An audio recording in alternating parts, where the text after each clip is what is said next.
सबसे पहले तो आपके जो जन्मदिन के कार्यक्रम होते हैं शिवम के, वो बढ़ते जा रहे हैं। जब से कार्यक्रम शुरू हुए उससे कहीं ना कहीं संख्या बढ़ती जा रही है, फैन फॉलोइंग बढ़ती जा रही है, क्या कहना चाहेंगे? देखिए, मेरी नज़र के अंदर दुनिया में सबसे बड़ी जो कोई संपत्ति है वो दोस्त है। और इस मामले के अंदर हर पिता की इच्छा रहती है कि उसका बेटा उससे आगे निकले। और मैं दोस्तों के मामले में अपने आप को बहुत रिच मानता हूँ। जितने दोस्त मेरे हैं उतने शायद किसी और पॉलिटिशियन के नहीं है। तो मेरी भी इच्छा रहती है कि मेरा बेटे के मेरे से ज़्यादा दोस्त हों। और इसीलिए मैं वो सभी लोग तो 36 कौम के मेरे बड़े और छोटे भाई बहन और बुजुर्ग जो थे उन सब का बहुत बहुत धन्यवाद करता हूँ, जिन्होंने बेटे शिवम को आके और आशीर्वाद दिया और उन्होंने शुभकामना दी और उन्होंने जो सम्मान दिया। जितने लोग हमारे यहाँ पधारे वो उन्होंने अपना टाइम निकाल के जो आशीर्वाद दिया और जो सम्मान दिया, उसके लिए मैं उन सभी लोगों को लिए दिल से उनका आभारी हूँ। और जो बेटे को आशीर्वाद दिया वो उनका भी भतीजा था, उन्हें और एक परिवार की तरह एक नया सदस्य शामिल हुआ, और उसके लिए सारे लोगों को बहुत बहुत धन्यवाद। चुनाव, ये जब आप शिवसेना में ज्वाइन किया आपने, तब से गांव के गलियारों में एक चर्चा हो रही है कि क्या भाजपा के साथ आप जुड़ेंगे या भाजपा के साथ जुड़ेगी। ये एक बड़ी चर्चा है, ये अभी तक कोई भाजपा के लोग भी खुलासा नहीं कर पा रहे, क्या कहना चाहेंगे? देखिए, आपको मैं एक छोटी सी बात बताऊं कि महाराष्ट्र के अंदर जो शिवसेना है उसमें शिंदे साहब बिल्कुल जमीन से उठ के आए हैं। और उस व्यक्ति से मिलने के बाद उनके जब हमारे वो जो संपर्क है, और मुझे ये लगा कि ये आदमी, ये इंसान मेरा नेता हो सकता है। और मैंने उनको अपना लीडर माना है। और लीडर के रूप में राजस्थान के अंदर वो पहली बार मुख्यमंत्री के बनने के बाद पधारे। और यहाँ जिस सहजता से, इतनी व्यस्तम कार्यक्रम था G20 का, बार बार कार्यक्रम कैंसिल हो रहा था। पहले हमने झुंझुनू हवाई पट्टी पर चार्टर का प्रोग्राम बनाया, फिर रात को उड़ नहीं सकता था, फिर कई चीजें आई इसके अंदर। 1 बजे के बाद में वहाँ चार्टर लैंड नहीं हो सकता था, इस तरह की। लेकिन फिर भी उन्होंने कार्यक्रम निकाल के लिया है, तो उनका तो बहुत बहुत दिल से धन्यवाद। उनके साथ बाकी जितने मंत्री आए उनका भी। और ये विपक्ष विपक्ष लगातार कह रहा है कि राजेंद्र गुड़ा कभी लोजपा में, कभी बसपा में, कभी कांग्रेस में। तो क्या राजेंद्र गुड़ा इतना बुरा है? तो फिर लगातार ये पार्टियां उन पे विश्वास क्यों जता रही हैं, क्या कहना चाहेंगे? देखिए साहब, मैं आपको एक बात बताऊं, लोकतंत्र के अंदर अपोजिशन रहेगा। लोकतंत्र के लिए विपक्ष उसके लिए ऑक्सीजन है। अपोजिशन के बिना लोकतंत्र की आप कल्पना नहीं कर सकते। और उनका वो धर्म है, उनका धर्म है कि वो विरोध करेंगे, वो विपक्ष करेंगे। उनका वो और उनको करना भी चाहिए। वो उनको उससे वो अपना काम कर रहे हैं। सर, विपक्ष ये भी आरोप लगा रहा है कि नारी के सम्मान की बात करने वाले मंत्री गुड़ा असली डांस वहां पे करवाया गया था, इस पे क्या कहेंगे? देखिए, मैं आपको एक छोटी सी बात बता दूं, जो भी गाने वहाँ जो संगीत के, चाहे घूमर थे चाहे और दूसरे गाने थे, ये सारे के सारे वो गीत हैं जिनको हमारे हिंदुस्तान के सेंसर बोर्ड ने इनको ओके किया, पास किया। और ये फिल्मों के जो, ये एक प्रकार जो पार्टी थी, उन्होंने वो ही डांस किया है जो फिल्मों के अंदर सेंसर होके होता है। और रहा सवाल इसके अंदर, हम नारी को किस रूप में देखते हैं? हम नारी वो एक उनकी एक बेस्ट एक्टर के रूप में है। वो उनकी वो एक कितनी बढ़िया अपनी फिजिकल को किस तरीके से वो एक्सरसाइज करके अपने मेंटेन रखते हैं, उसको देखा जाए, उनके आर्ट को देखा जाए, उन चीजों को देखा जाए। अब वो उनकी सोच है। रहा सवाल, बेटे का जन्मदिन है, बेटे का जन्मदिन है, शौक सभा थोड़ी थी जिसके अंदर हम मुंह लटका के बैठेंगे।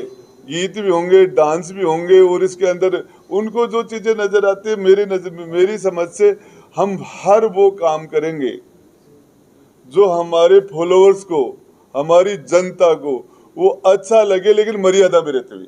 सर, आप जब बसपा में थे फिर कांग्रेस में आए, और कांग्रेस के जो नेता थे वो बैकफुट पे आ गए थे जब आप कांग्रेस में आए, और अब आपने जो गठबंधन वाली जो सरकार है, शिवसेना में आप आए हैं, तो क्षेत्र में चर्चाएं हैं कि जो स्थानीय जो भाजपा के नेता है उनकी राजनीति खत्म हो गई है, इसमें क्या कहेंगे? देखिए, आपको राजेंद्र गुड्डा अपने आप में एक विचारधारा है और वो विचारधारा जन्म से है। हम SC ST के लोग, गरीब तबके के लोग, माइनॉरिटी के लोग, ये मेरी बुनियाद रही है। और छोटे छोटे समाजों को इकट्ठा करके उनकी स्टैंड से हम लोग राजनीति करते हैं। हम उससे कभी भी 1 इंच भी नहीं हिल सकते। वो हमारे लोगों के लिए, हम अक़लियत के भाइयों के लिए जान देते। मेरी SC ST और गरीब तबके के लोगों के लिए कोई भी कुर्बानी की जरूरत पड़े, हम कुर्बानी देने के लिए तत्पर तैयार हैं। और इसमें सबसे पहले हम अपने आप में, मैं एक आइडियोलॉजी लेके चलता हूँ, अपने आप को मैं एक आइडियोलॉजी मानता हूँ। और हमारी आइडियोलॉजी बाबा रामदेव रूणीचा वाला वो मेरा आदर्श है, जिन्होंने 650 साल पहले छुआछूत हटा के और ऊंच नीच को, छुआछूत के जाति है वो ये भेदभाव को उन्होंने काम किया। मैं रामदेवरा पे पैदल गया 650 किलोमीटर। पिछली बार मेरी वाइफ इसी जन्मदिन के ऊपर, जो बेटे का जन्मदिन था, और मेरी धर्म पत्नी पैदल यात्रा में थी रामदेवरा के अंदर। हम रामसा पीर को मानते हैं। रामसा पीर ने जिस जमाने के अंदर इंसान को पशु की तरह माना जाता, उस टाइम में वो रामसा पीर ने उसके लिए काम किया। हम कबीर जी को मानते हैं। और इसके लिए बहुत सी चीजें, इसके लिए हमें किसी के सर्टिफिकेट की जरूरत नहीं। सर, सचिन पायलट का पार्ट 2 कब लॉन्च हो?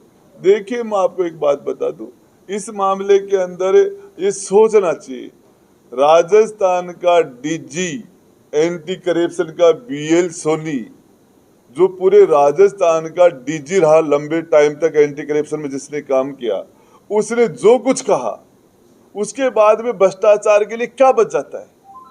उसने ये कहा कि माइनिंग डिपार्टमेंट के अंदर जितना करप्शन हुआ कोई सोच नहीं सकता।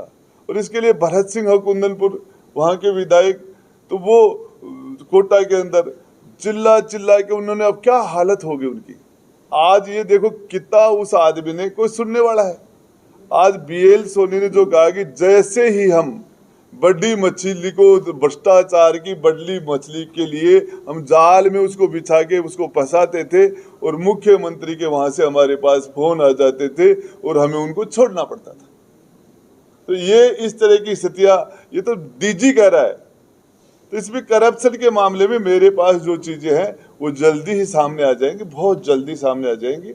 और इस मामले के अंदर मुझे एक चीज बताइए, BL सोनी पर मुकदमा लगा, वो आपने उसको ACD का DG बनाया है, आपने लंबे टाइम तक उसको DG रखा है, पूरे राजस्थान में करप्शन को खत्म करने की उसको जिम्मेदारी दी है, और आज उसके बाद में उन्होंने एक स्टेटमेंट ठीक दे दिया, आपने उसके मुकदमा लगा दिया। राजेंद्र गुड्डा, जब तक आपका हेलीकॉप्टर यहाँ उतरता है तब तक राजेंद्र गुड्डा बढ़िया आदमी, अशोक गहलोत साहब जिंदाबाद बोलता है, राजेंद्र गुड्डा बढ़िया आदमी, सचिन पायलट जिंदाबाद बोला, राजेंद्र गुड्डा बुरा आदमी। तो ये तो दोहरा मापदंड हो गई। सचिन पायलट का भी कल सर एक स्टेटमेंट आया था कि बड़ी बड़ी पार्टियां आएंगी, बसपा आएगी, अब तो शिवसेना से भी आई है, तो इनसे शिवसेना का नाम नहीं लिया उन्होंने कहा था कि वहां से भी लोग आ रहे हैं। नहीं, नाम नहीं लिया उन्होंने, शिवसेना का नाम नहीं लिया। बहुत पार्टियां ये तो बोलेंगे, बोतल का नाम लिया, हाथी का नाम लिया और लिया, लेकिन शिवसेना और इंद्रधनुष का नाम नहीं लिया उन्होंने। इसमें क्या कारण मानते हैं सर, नाम क्यों? अब पता नहीं कैसे लिए, उनसे पूछो। वो भी मेरी जानकारी का युवा है, नेता है, वो अपने जवाब देने में सक्षम है, लेकिन उन्होंने शिवसेना का, महाराष्ट्र का और धनुष का नाम नहीं लिया, बोतल का, हाथी का उनका लिया था। उदयपुर विधानसभा क्षेत्र में माना जाता है कि राजेंद्र सिंह हुड्डा की राजनीति को कोई आदमी समझ नहीं पाया। अब आपने अचानक शिवसेना ज्वाइन की है, शिवसेना ज्वाइन करते ही भारतीय जनता पार्टी की टिकट मांगने वाले जितने भी लोग थे वो सारे ढीले हो गए। अब इसमें आगे क्या होने वाला है? देखिए साहब, इसके अंदर कोई भी परिवर्तन होता है उसमें लोगों को पीड़ाएं होती हैं। जब शुरू के अंदर हमारे हिंदुस्तान के अंदर जब मुगल आए थे, तो राजपूत काल था, जो राजपूत शासक थे उनको पीड़ा हुई थी, और अंग्रेज आए तो मुगलों को पीड़ा हुई, और फिर कांग्रेस ने यहाँ आके, और देश आजाद हुआ तो अंग्रेजों को पीड़ा हुई। तो एक व्यवस्था आती है तो पुरानी व्यवस्था को छोटी मोटी पीड़ा होती है। क्या मान लिया जाए कि भाजपा को पीड़ा होगी उदयपुर पार्टी? देखिए, मैं जहां तक समझता हूं ये फैसले ऊपर से होंगे, और इस फैसले के लिए न तो जो पीड़ित है या जो जिनको पीड़ा हो रही है, हम लोग इतने सक्षम नहीं है, इनका फैसला बहुत बड़े लेवल पर होगा। महाराष्ट्र के उद्योग मंत्री उदय सामंत ने ये कहा कि राजस्थान के फैसले राजेंद्र सिंह हुड्डा को आगे रख के किए जाएंगे। नहीं, वो उनका भड़कपन है कि पूछ के किया जाएगा। कायदा भी बनता है कि मैं राजस्थान के मामले में कोई भी काम करेंगे तो वो मेरे से पूछना तो बनता है उनका। आपको राजस्थान का कोऑर्डिनेटर बनाया है शिवसेना ने, ऐसी स्थिति में आगे विधानसभा चुनाव में आपकी पार्टी से लगभग कितने कैंडिडेट रहेंगे? देखिए, मैं आपको बताऊं सुशील जी भाई साहब, इस मामले के अंदर हर पार्टी अपना विस्तार चाहती है। वो चाहते हैं कि वो उसका विस्तार हो, अपने प्रदेश से निकले बाहर, और बाहर राष्ट्रीय स्तर पर उनका हो, और उनके पार्लियामेंट मेंबर बने, उनके असेंबली मेंबर बने, ज़्यादा से ज़्यादा बने। इसके लिए एक लेवल पर बैठ के जिस लेवल की बातें भी होती है, बार्गनी भी होती है, और माइनस प्लस भी होता है, वो आप सारी प्रक्रिया समझते हैं।